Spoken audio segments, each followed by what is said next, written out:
আমি শেখ নুরুদ্দিন আবির, ঐক্যবদ্ধ নতুন প্রজন্ম প্যানেলের ভিপি প্রার্থী।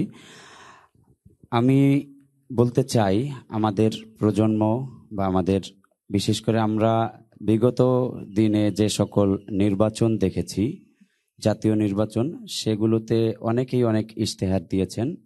ইশতেহারগুলো কিন্তু আনুষ্ঠানিকভাবে প্রকাশ করা হলেও সেগুলো কিন্তু বাস্তবায়ন করা হয় না। সেক্ষেত্রে আমার মতে আমার ইশতেহার আছে, তবে ইশতেহারের বাইরেও আমি আগেই বলে রাখতে চাই, আমরা যেই ইশতেহার দেব সেটি অবশ্যই আমরা সেই ক্ষেত্রে কাজ করব। ইশতেহারের বাইরেও যে কোনো মুহূর্তে যখনই শিক্ষার্থীদের কল্যাণে, শিক্ষার্থীদের প্রয়োজনে, শিক্ষার্থীদের অধিকার আদায়ে যে সেক্টরে কাজ করতে হবে সে সেক্টরেই কাজ করব।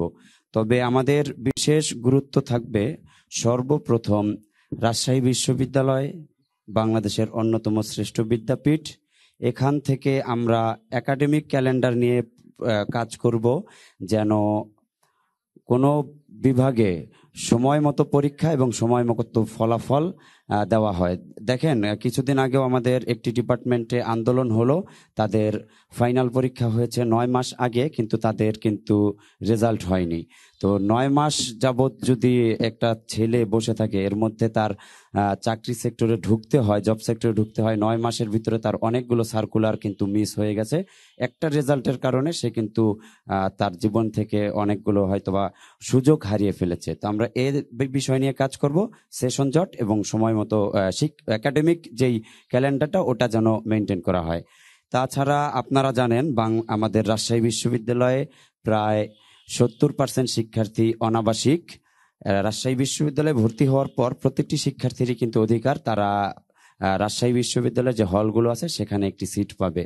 তা আমি মনে করি প্রায় 70% শিক্ষার্থীকে আমাদের বিশ্ববিদ্যালয় প্রশাসন তাদের অধিকার বঞ্চিত করেছে বিশ্ববিদ্যালয়ের হলগুলোতে সিট না দিতে পেরে। তো আমরা সেক্ষেত্রে আমরা যদি নির্বাচিত হই, আমরা প্রশাসনের মাধ্যমে একটি সুস্পষ্ট সুপরিকল্পিত রোডম্যাপ প্রণয়ন করতে হবে, যে পূর্ণাঙ্গ আবাসিক হতে আমাদের কিভাবে কি করা লাগবে, কতদিন সময় লাগবে, একটা রোডম্যাপ আদায় করবো ইনশাল্লাহ।